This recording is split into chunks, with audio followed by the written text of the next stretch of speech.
Wednesday, December 3rd. I'm Rim. I'm Scott. And this is Geeknights. Tonight, we talk a bit about the fantastic Ordinary Victories.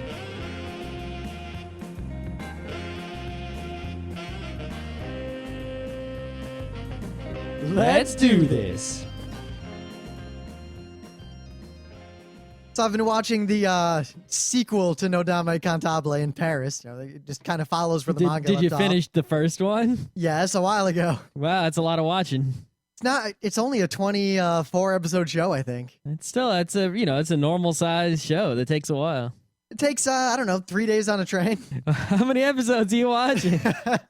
You must just be watch as immediately as one stops. You start the next one, skip all the openers and closers. I skip the openers and closers because honestly, normally it's weird, especially back in the anime club. I used to watch openers a lot more often than I do now, but I've realized that it depends on the anime. I mean, Slayer's DVD problems aside, I kind of like that opener, and I'll watch it. It's okay. I'll watch it about half the time. Well, I think there's something about if you watch at least when you watch a show, if you watched it in Japan every week, it wouldn't really be that much of a difference. But there's something about when you watch a show in a marathon or close to a marathon, and the opener and the closer play over and over again, the songs get in your head, and they have some sort of additional impact when they inevitably play the song during the climax of the final episode. Of course, some shows just don't have, like, the Nodame opener, at least, isn't fantastic. Isn't it a music show? An opener and a closer are 90% music. Shouldn't it be awesome? Oh, the music's good, but it's just kind of some generic cel-shaded 3D stuff of instruments floating around. Oh, it's not like all cool and stylized? No, it's not all cool and stylized. It's not the good kind of opener. But the only thing I have to say about Nodame in Paris is that while it's good, and I'm very much enjoying it, I'll probably eventually review this show as a whole, but the problem it has is that they moved to Paris, and there's all new cast other than the main two. And the new cast so far is so lame compared to the original cast. Well, see, that's something I always wonder. Like, if that new cast had been the first cast you experienced, and then the first show was the sequel, is it actually a worse cast, or is it just because you're attached to the first one and this is the second one that if you had watched them in reverse order, would the original cast seem worse than the second, Well, it's very difficult. While that's probably true, in this case, at least so far. I'm not saying it's always one or the other. I'm saying that it's difficult to tell whether it's one or the other. But like in this case, they're not as interesting. They're kind of like, oh, we've taken characters you had before and mixed them around a little bit, but they're not really that interesting or different or new. They're just Yeah. I mean, it's not as bad as the Death Note syndrome, where they went from the best protagonist or I guess antagonist, depending on which side you're on and how much of a jerk you are, to something kind of lame. It wasn't lame. It was just not compared to what as good. It was though. But it was. I mean, imagine if Death Note was just the second half, right? That would still be better than the vast majority of manga. But if it had started with the second half characters and then turned into the first half, I think it would have been better. It's kind of like riding the smaller roller coaster before you're at the big roller coaster. I know it's very hard to measure these things because it's like you want to try to measure them absolutely, but it's all like relative. It's like you put your hand. Wait, Scott, are you admitting that there is no objective truth as to what media are good and bad? Well, that no, it's the all thing relative and subjective? No, what we're measuring here, right, is the differing emotional impact of works of entertainment based on the order in which they are consumed. Okay. And it's very interesting. It is. Yeah. I see how you backed out of that one. Well, I didn't back out. Anyway, do you have any anime news? Because I don't know. I have a very strange comics news. I'm not sure what to make of this, or I'm not fully aware of all the details either, right? So I'm gonna add in a lot of fluff to sort of get this out there. Right? Is it the Batman's dying? Batman's dead? What? He's gonna die. Wasn't he dying like way back in the day when he was like an old man with his broken back in a wheelchair and someone else's Batman? Well, the fourth or fifth comment on Fark about this story basically said, yeah, that didn't actually happen. Don't worry about that. I think I'm going to quote, I forget who said this, but it was someone who was a writer at Marvel, and he basically said, your job is to mess with the toys as much as possible and then put them in order exactly the way you found them at the end. It's like, that's the job as a Marvel or DC writer. Anyway, So check this out. There's a comics publisher called Devil's Due Press, right? And I actually like them a lot. See, back in the day, not back in the day, but like in the early 2000s when I started reading comics again, I actually started reading comics again because I saw Ghost in the Shell 2, the issue, on the shelf in Borders. But then my friend Ian took me to where the comic book store was at, and, I started with familiar things, things like Voltron or Transformers or Thunder, familiar things like that. And Devil's Due Press actually was doing the G.I. Joes and the Transformers and things like that. They actually did, I think the Voltron series started out as Image, but then went to Devil's Due Press. So I've known about them for a while. And they actually did a comic called Drafted. Rim, you read that, right? Maybe. Yeah, it was the one with the aliens coming to draft everyone on Earth into the space war. Oh, I read a little bit of it, and I'll be honest, I didn't like it at all. I liked it. Anyway, it's not like the greatest thing ever, but I thought it was pretty clever. I don't know. It was okay. The concept was good. The characters were meh. The thing is, like, some of the the first issue is a lot better, but when you read like the whole trade, it's like they bring in the rest of the cast. They're not as sort of like the first issue is a lot anyway, right? So they're not a bad comics publisher. They're doing some cool stuff, right? Now let's go over to Archaea Studio Press. They're the people that publish Mouse Guard and a bunch of other stuff. You know all about Mouse Guard. No one needs to tell you, right? But something weird was going on. All right, Mouse Guard was like where the fourth issue of the current series was like missing in action. It's like, what the hell? And then suddenly it appeared this month. Like, aha, here it is, right? And I just got it. And it's like, why was there this huge delay? Usually, David Peterson's really good about, and obviously, when you know the situation, you'll see, aha. What happened here, right, is there was a company called, I think, Kuniyoshi or Kunoichi. I don't know. It's an American company, actually, not a Japanese company, despite the Japanese-ish name. And actually, there was a guy Japanese-ish? Yeah. Okay. There was a guy who was in charge of Devil's Due, or a high up there, and he left and made the company Kuniyoshi or Kuno. I don't have it in front of me. I don't know which. I'll just say Kunoichi for now, because I like saying that better. And recently, there were some shakeups and some, money and some other things, right? And there were rumors going around the Devil's Due was going to buy Archaea Studio Press that does Mouse Guard. But actually, it was the Kuniyoshi that was trying to buy Archaea Studio Press. And then, like, Devil's Due and Archaea and Kunoichi were, like, sharing offices, and they weren't sharing offices. And then they, like, traded CEOs. Uh-huh. Yeah. So what's the end result of all this? Well, the end result is that Mouse Guard is back. I'm pretty sure the Kuniyoshi company is buying Archaea Studio Press, most likely, or they did. I couldn't get an article that actually said yes or no. It just said, talks, this and that. And some people who were working for very closely related companies moved around, and Devil's Due is sort of having some troubles in the money banks wise. The G.I. Joe comics got moved over to IDW, and they're trying to come up with their own properties instead of, where they've traditionally relied on licensed properties. So they might, be gone pretty soon. But the Kuniyoshi company owns Archaea Studio Press and Mouse Guard, so I don't think that's in any danger, especially considering its high qualities. They'll always find a home for Mouse Guard. There won't be a problem. Yes, I would hope, because my only vested interest in this is reading the rest of Mouse Guard. Yeah, pretty much, yeah. But yeah, it's just sort of like these interesting shakeups that happen at like these little comic companies, and it's like, you wonder like what the drama behind this was. Well, it's still nothing compared to the shakeups and drama in the anime industry in America. Where even like the backpack company goes under, and it's like, what happened? An anime company, they never go under like a normal company. It's never like, we're going bankrupt, assets, blah. It's always like they disappear, and there's like a cryptic message on the website, and then some You're guy lucky if you get the cryptic message. Some guy in a forum is like, I used to work there. The CEO exploded. Yeah, at least with this, there's like news articles on comic book websites. So it's one step up. Yeah. So there's a new anime that I saw the title a couple times, but I didn't realize what it was until the second teaser trailer was announced. Isekai no Seikishi Monogatari. Now, that's a lot of words I hear in the titles of other anime. Yeah. Well, you know what this is? Monogatari means like side story, right? You know what this is? It is a spin-off of something. Yep. It is a spin-off of Tenchi Muyo. Oh, great. Why?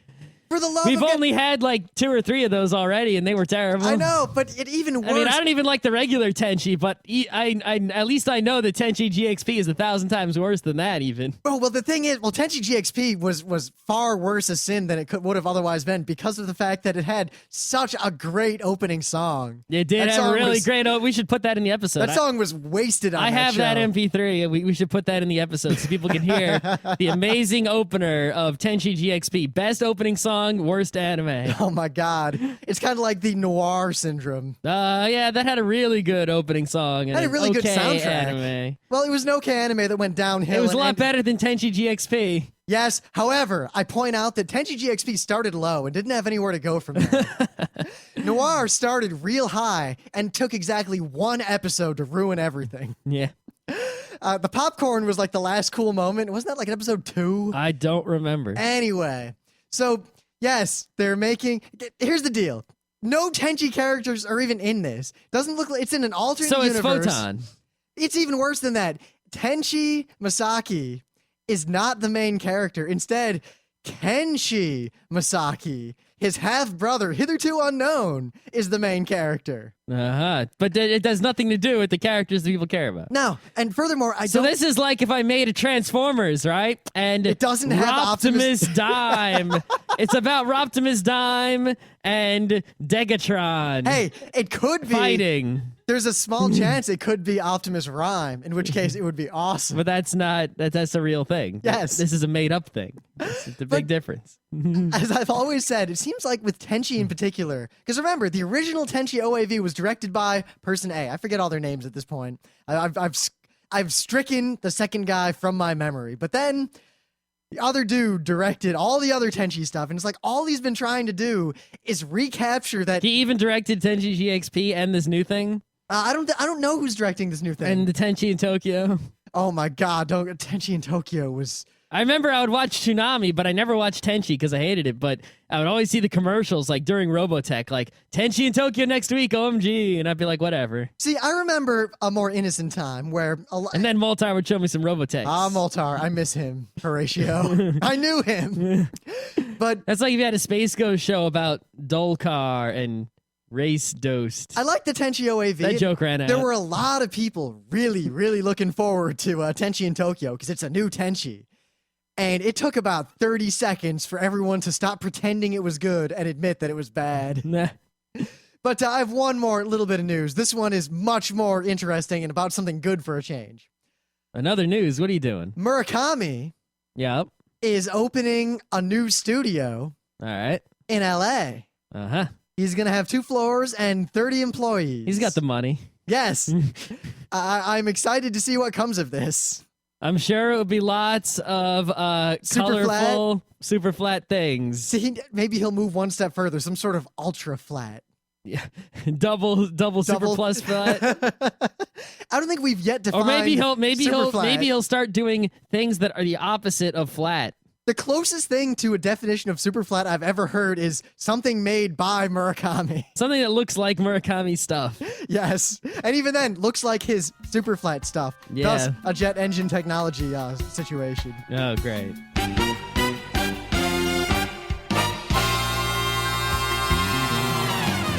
So, things of the day. Anime News Network is what it is, and Anime News Nina is awesome, but Oh, I gotta read some Anime News Nina. I bet I missed some. you did, but they have done something. I don't remember if we talked about it or not, but it's over now. So instead of saying, hey, you should enter this, I can say, hey, check out the winners. They had a contest to depict Hatsune Miku in whatever way you thought best, and the 5 best would receive a really cool figurine of Hatsune Miku. And now they have posted all of the entries and the winners. And the winners are really, really good. Isn't that something where it's like, this is the Anime News Network. It's a site that's supposed to report on news about anime. Hatsune Miku, really, if you think about it, has nothing to do with anime. I point out that she is in fact the closest link between anime and the real world we've got, because she is the first step towards Macross Plus. Hatsune Miku is a cartoon mascot. Am I wrong? No. Anime News Network reporting on Hatsune Miku is effectively the same as if, say, a magazine about American television cartoons reported on the Philadelphia Fanatic. You know, it's a mascot of something, a cartoon mascot. I think it's the same thing. There's a little bit more to it than that, though. It happens to be Japanese. It's really... Well, there's a big overlap. I mean, think about it. Anime fandom has a huge overlap with Hatsune Miku fandom.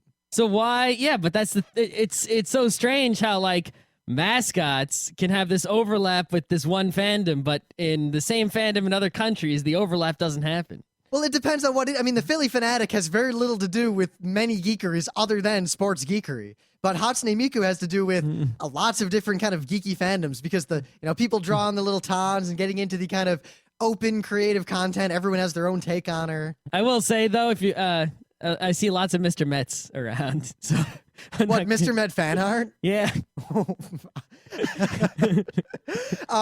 This I'm going to use a phrase incorrectly, but this begs the question. Begs what question? I'm sure there are erotic works. I haven't seen any erotic Mr. Mets. Have you not? No, I have not.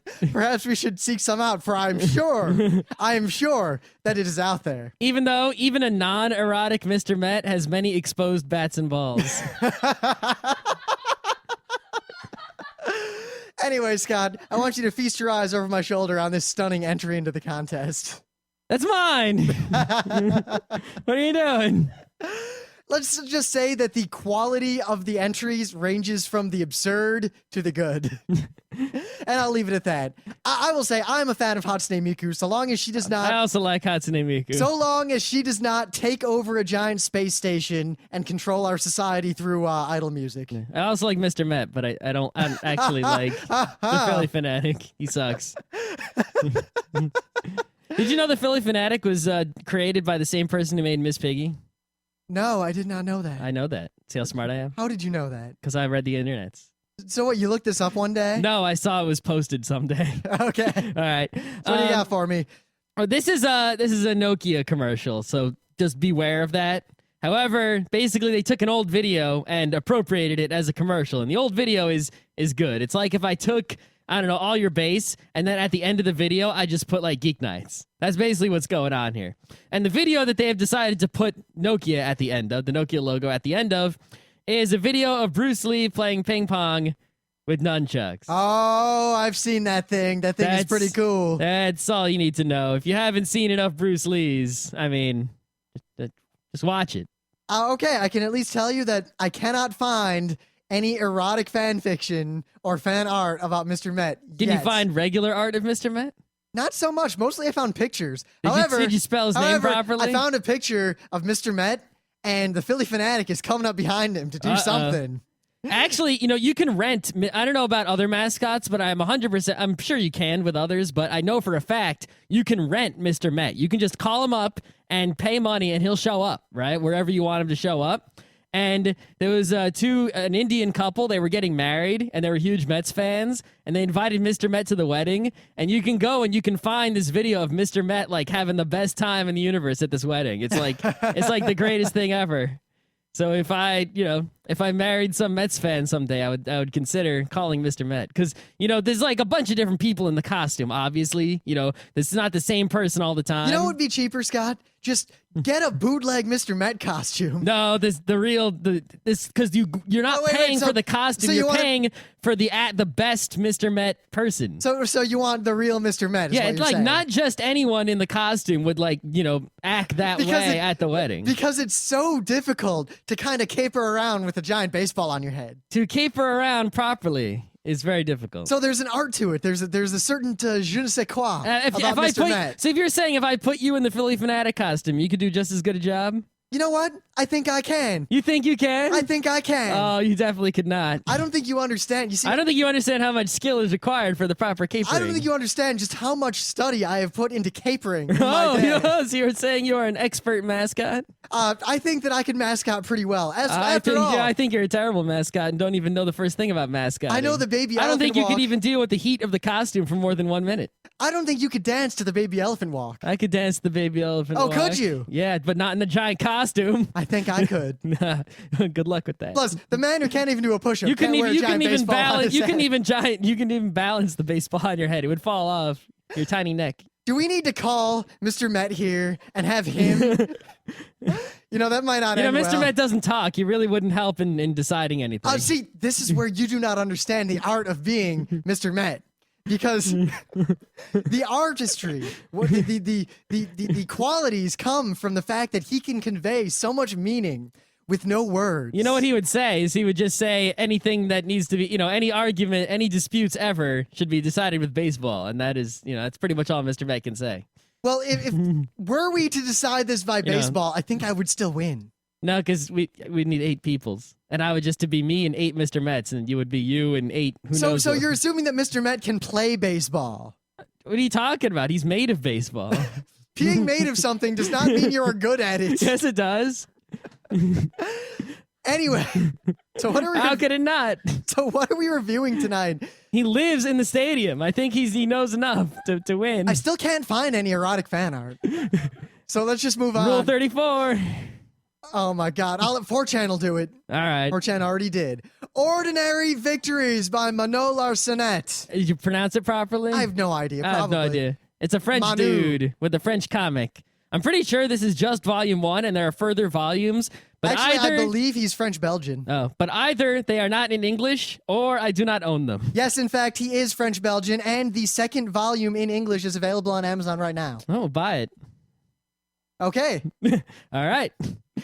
So I think that tells you everything you need to know about this. It is a French comic that is good enough to where someone will buy the second volume. French-Belgian. Oh, excuse me. Oh, maybe I should say it's not a French comic or a Franco-Belgian comic. It's a bande dessinée. Just call it a manga and anger everyone. Yeah, I know, right?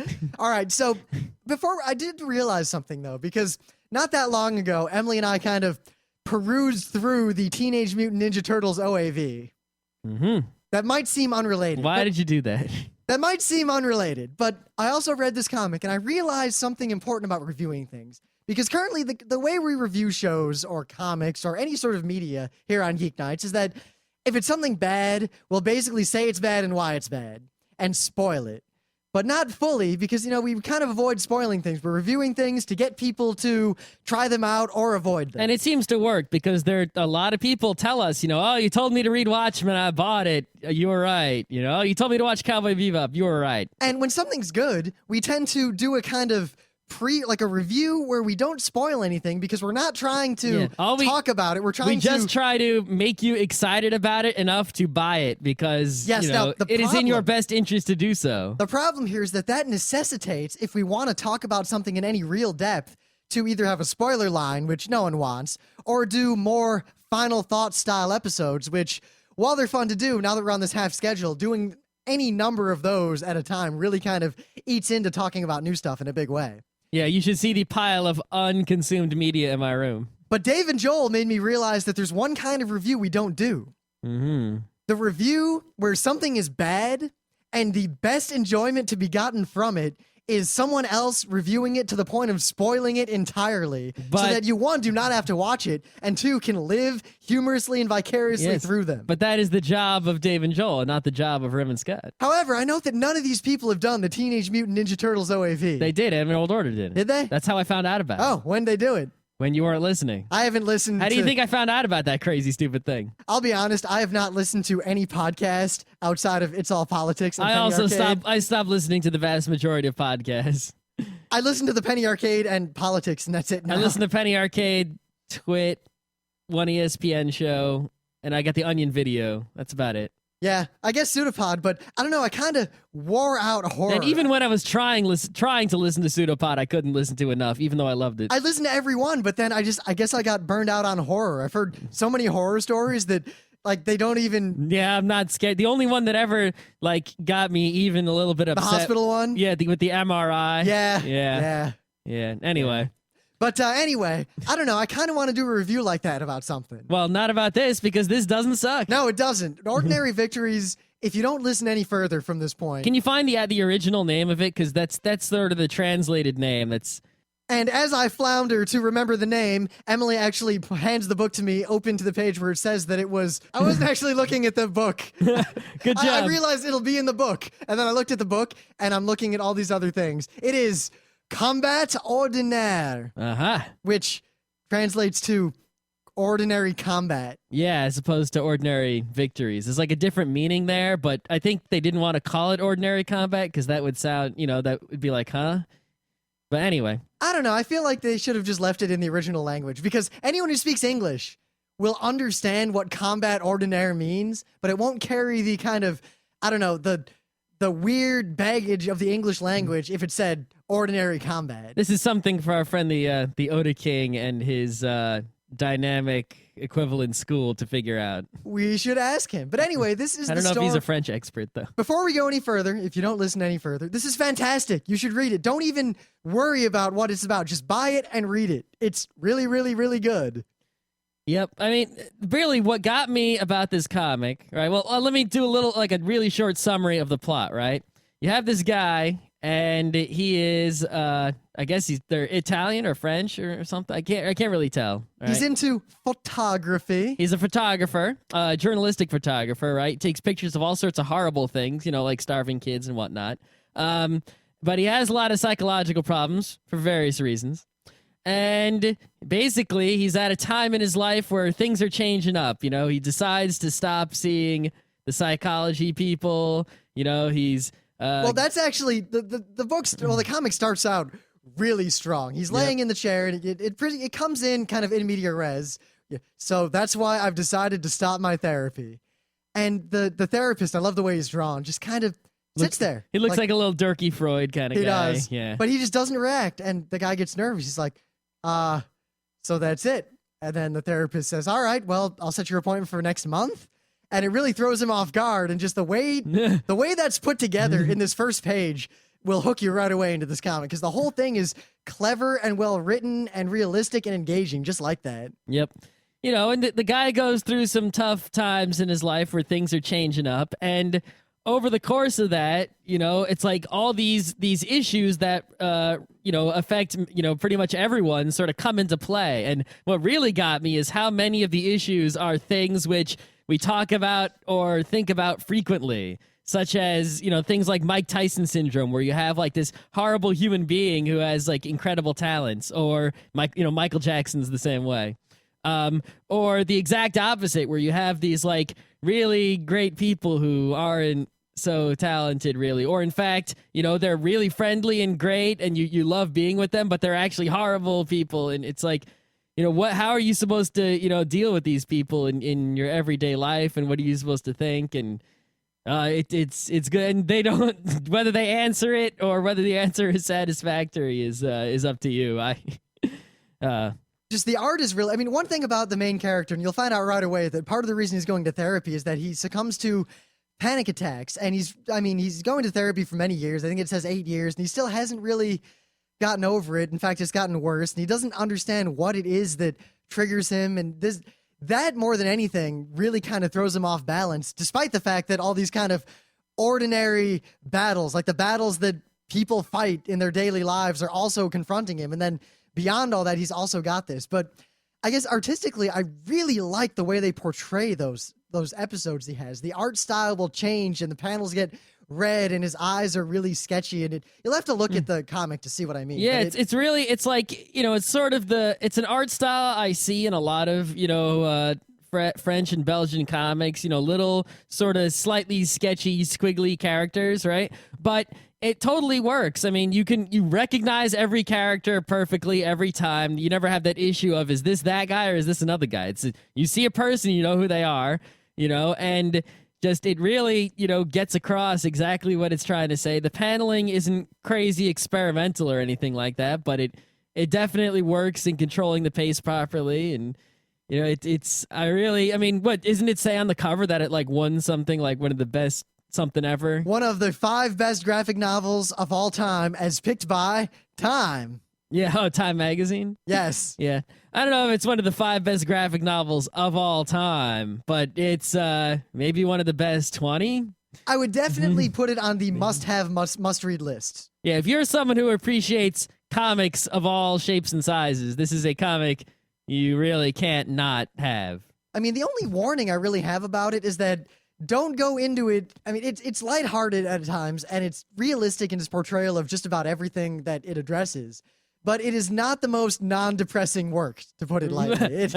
Well, of course. I mean, we've already summarized the plot a little bit. It's obviously going to be depressing. This is not going to be like happy times with the sunshine, all right? Well, part one, I mean, it's broken up into parts, and it does have a lot of humor, though. There's plenty of jokes going around. Well, when he goes funny. back and hangs out with his friend, and they call each other, it's his brother. It really portrays those kinds of relationships well. They George, and all the kind of weird things friends do, where they call each other something funny, or they have like the rituals that they engage in when they meet each other. They basically, it's kind of like we do things like that, where you yell some kind of catchphrase, only theirs is big fat joints. Yeah. That's one thing that really a lot of comics mess up, even great ones, is that the dialogue between people is either like melodramatic or corny or not, realistic. But the dialogue between the people in this comic is exactly like, dialogue of real people. I mean, even something like Scott Pilgrim, where the dialogue is sort of it's like real dialogue, but it's sort of like I don't know, a micro or macrocosm of it. In Scott Pilgrim in particular, I think the dialogue it very much evokes what people like that, or people who are into like our culture, the way we talk to each other. Yeah, but it takes like Scott Pilgrim. No one actually talks like Scott Pilgrim, except possibly Conrad. Yeah, it's like they take like they take real dialogue, but it's exaggerated, right? In a way, they take certain aspects of it and bring them out and take the normal talk and sort of push it down. But this just has actual real dialogue. It's like, that's how people talk. That's what they say, which is pretty amazing considering it's a translation from the French, and it still comes across that way. That's a real good translation job right there. And also the dialogue, not just natural, but the characters and the way they interact is just incredibly realistic. And I often am caught off guard by characters just by the way they react to things, because they're very fleshed out, which is something that really, I guess, adds a lot to this comic. Mm-hmm. I mean, one of the issues is that his father isn't doing so well. He's having trouble with memory. They're hinting that he might have Alzheimer's, and they go through this as time goes on. But when he meets his dad near the beginning of the comic, the dad kind of points off to a freighter in the distance and remarks that apparently they go by every day, but yet every day he forgets that they're there, that they'll come, and he's always amazed when he sees them. And the son doesn't really know how to react, and he's kind of nervous, and they have this kind of halting conversation. And then the dad gets really feeble suddenly and repeats himself. You see that freighter yonder? Well, your mom tells me. And the guy really freaks out at this point. And then the dad just starts laughing. Hey, I can still crack a joke. That's pretty good. It was a good scene. But at the same time, then there's a lot of atmosphere, because the last panel on that page, and you'll get a lot of panels like this where it'll show two characters talking or kind of be focused on what's going on for a while. But then the last panel on a page will often cut away to something else, like something in the background or something that isn't really pertinent to the scene directly, but was part of the atmosphere. Yeah, it's the same thing a lot of anime do, where like in between scenes, they'll give you like the 5 seconds of the sky and then like 3 seconds of the trees. Well, except for the old boring sci-fi space anime where you'll get the 4 minutes of the empty space field. I love that shit. It's so great. But what I like is that most of the time when it'll end on one of those panels, and then you'll see that same thing in a much more important light later, like a chapter or something will end on almost the same scene to kind of bring you back to the moment that led to this. Yeah. It's also kind of weird how everything in this comic, there's nothing supernatural or magical going on. There's no superpowers, there's no magic spells, no curses, no nothing, right? It's totally just story of people in the real world, that's it. But even so, there's sort of like a magical quality around, certain things. Like, especially like when he's at his house and he's wandering around outside, it almost feels like, one of those, person wandering in the magic woods kind of things, even though it's just a guy in the woods outside his house. I don't know if you felt the same thing. Well, but it was a little surreal when he meets that old man in the woods. Yeah, definitely. But he meets an old man in the woods who two old men in the woods. Well, one bad one, one good one. The good one that I'm referring to, and well, sort of good. Yeah. Well, yes, I'm trying to avoid spoiling this book for obvious reasons, but he appears sage-like, almost. If you didn't get to the point in the book where, yes, he's a real person. You think he was like a magic wizard. It'd be very easy to believe that he was a figment of the main character's imagination, because the guy is walking around and this man will kind of appear out of nowhere in the woods. And he always has something very wise or pertinent to say about what's going on in the man's life.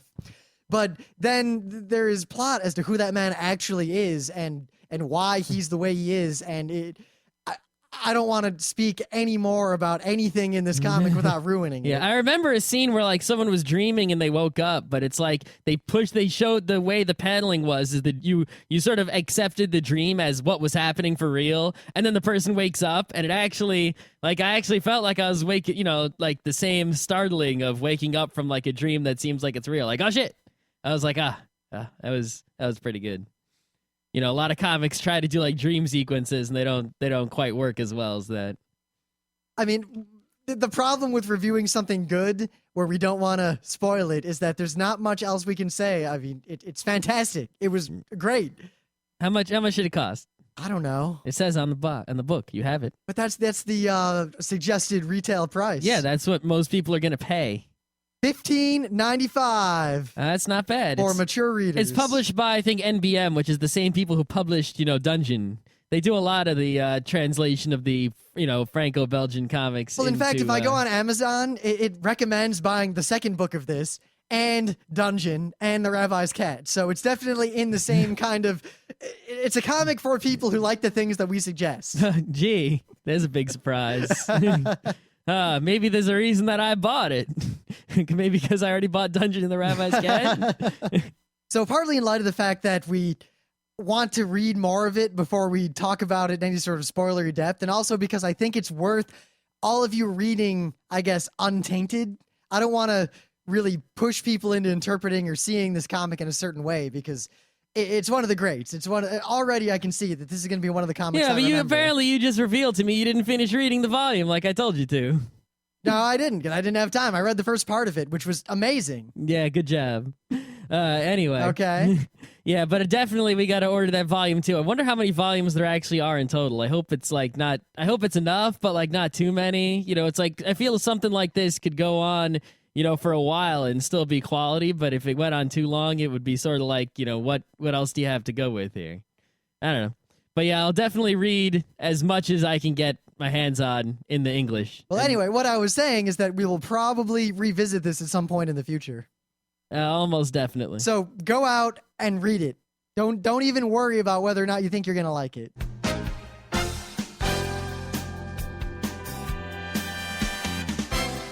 This has been Geeknights with Rim and Scott. Special thanks to DJ Pretzel for the opening music.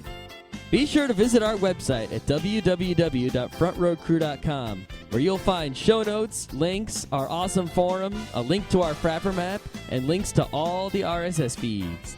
We say feeds plural because Geeknights airs 4 nights a week, covering 4 different brands of geekery. Mondays are science and technology. Tuesdays, we have video games, board games, and RPGs. Wednesdays are anime, manga, comic nights. And Thursdays are the catch-alls for various rants and tomfoolery. You can send us feedback by email to geeknights@frontrowcrew.com. Or you can send audio feedback via audio. Just click the link that says Send Me an Audio on the right side of our website. If you like what you hear, you can catch the last 100 episodes in iTunes or in your favorite podcatcher. For the complete archives, visit the website, which has everything. Geeknights is distributed under a Creative Commons Attribution Non-Commercial Share-alike 2.5 license. This means you can do whatever you want with it, as long as you give us credit, don't make money, and share it in kind. Geeknights is recorded live with no studio and no audience. But unlike those other late shows, it's actually recorded at night.